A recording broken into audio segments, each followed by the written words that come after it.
internet of value at Ripple, we're thinking much bigger than just cross-border payments. It's kind of like Amazon with rare books in the early days, just this market happens to be a $10 trillion market. We are at a historic turning point.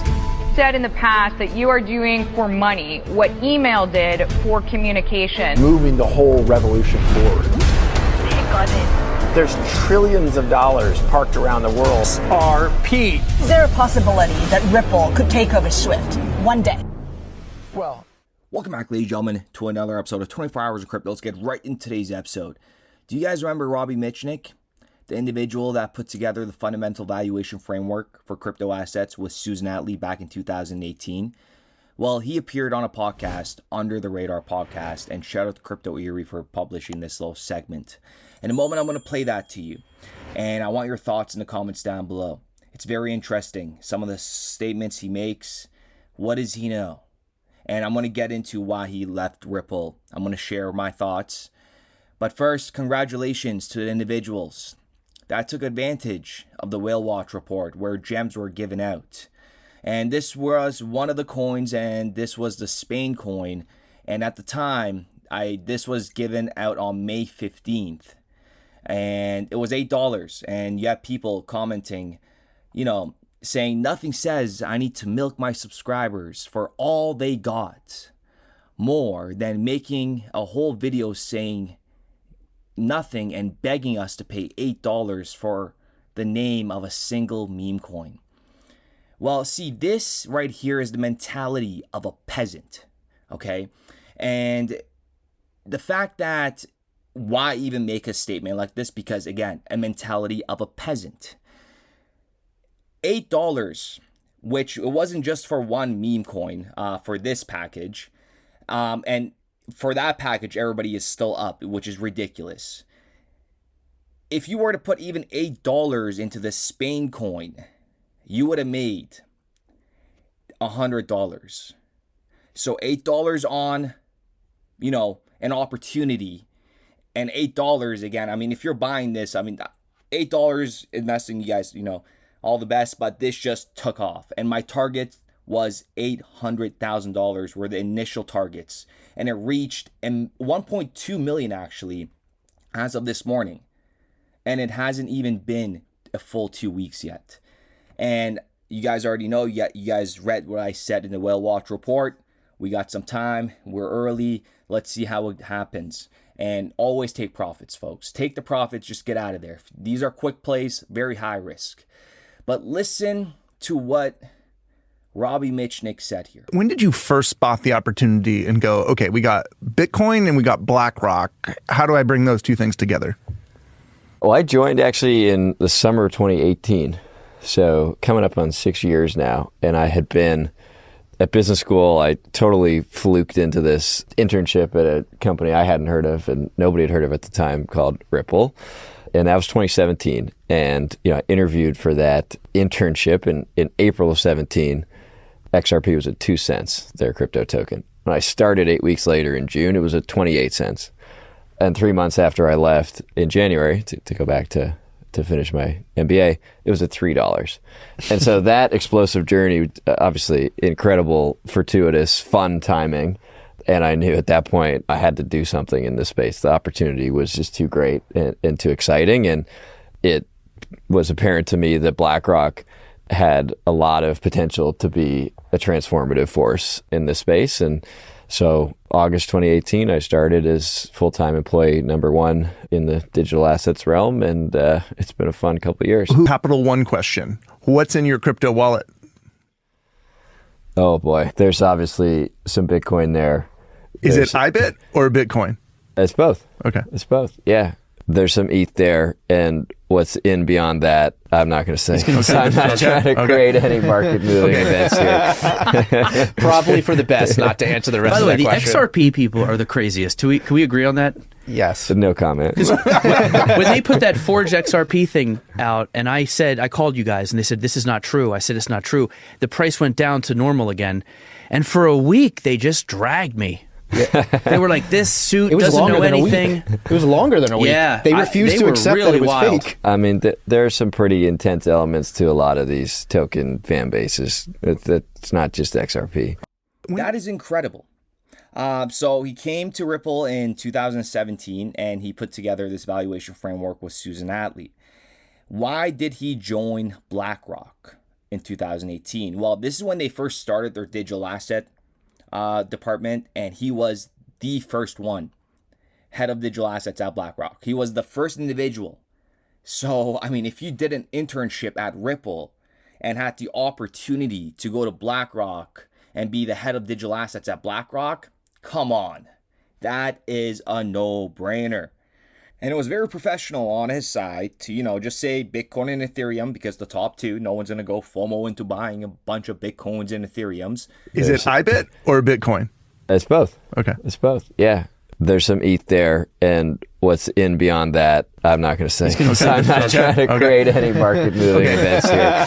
And he didn't share any of his other holdings. And I'm speculating he definitely holds some XRP. Let me know what you guys think in the comments down below.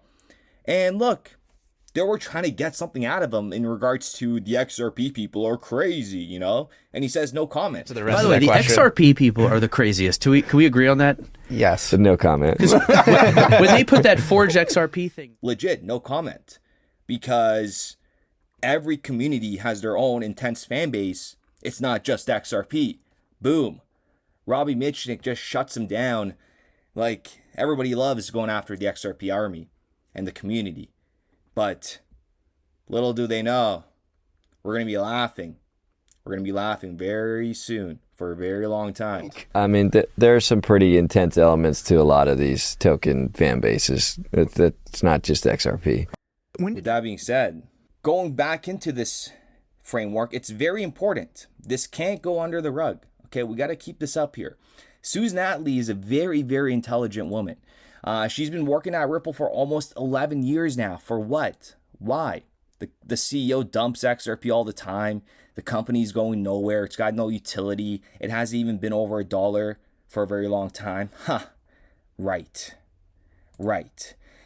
Professor at Harvard, consulting chief economist at Microsoft. Like, this individual telling you that the price of XRP on a high end, along with Robbie Mitchnick, now head of digital asset at BlackRock, telling you that the high end valuation on a conservative outlook is a $32 XRP with a daily volume of $556 billion.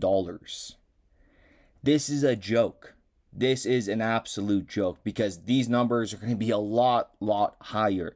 And they were very conservative. I mean, look at the projected market size for foreign exchange that they were projecting for 2030. For 2030, they said 7.1 trillion.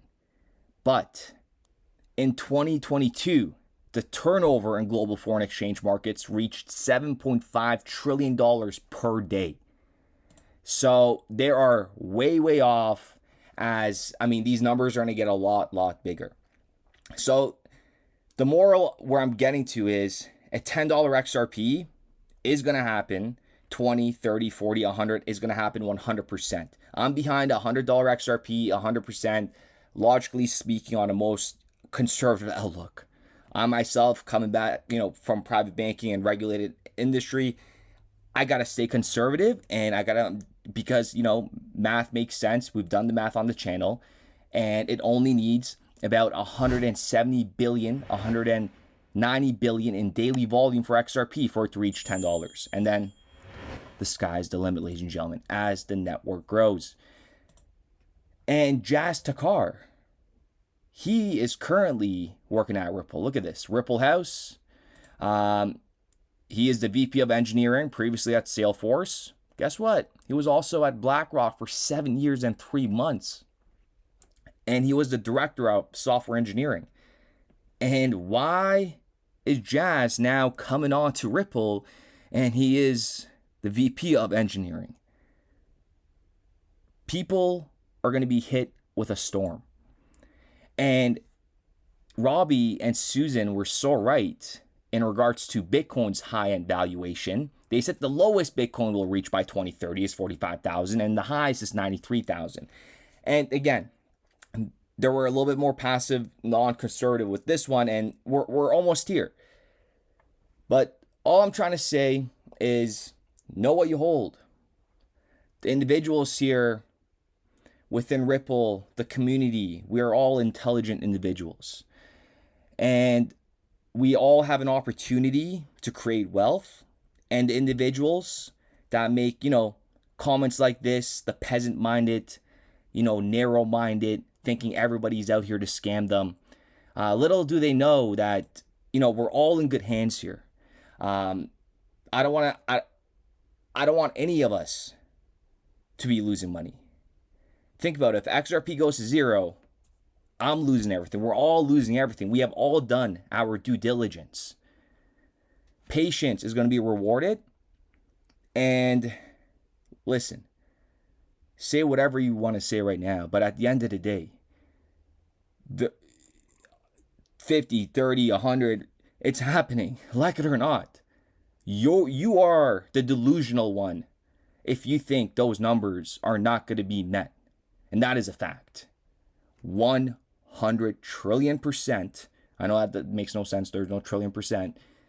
But if you think those targets are not going to be met and you have the mentality of let's get to $1 first, that's a disgusting mindset to live with, given all the information that is laid out in front of you and spoon-fed.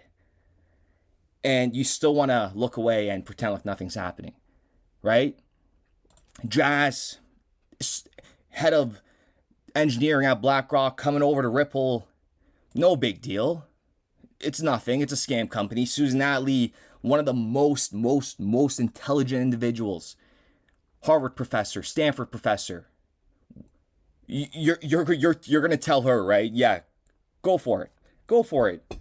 With that being said, ladies and gentlemen, I do appreciate every single one of you guys. Get ready, buckle in, because we're only gonna get more aggressive in terms of hammering out some crazy calls.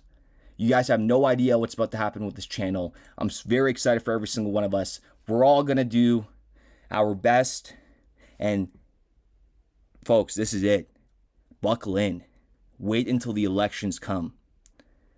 And I do have one more coin that I've been looking over. If you guys want, let me know in the comments down below. With that being said, ladies and gentlemen, we'll be back with another video. We started building RippleNet with the thesis that crypto liquidity would eventually be able to support robust global payments, large payments. RippleNet was designed so that customers seeing the benefits of our fiat-based network could flip the switch to ODL once the market was mature enough. And this is exactly what's happening. Flip the switch.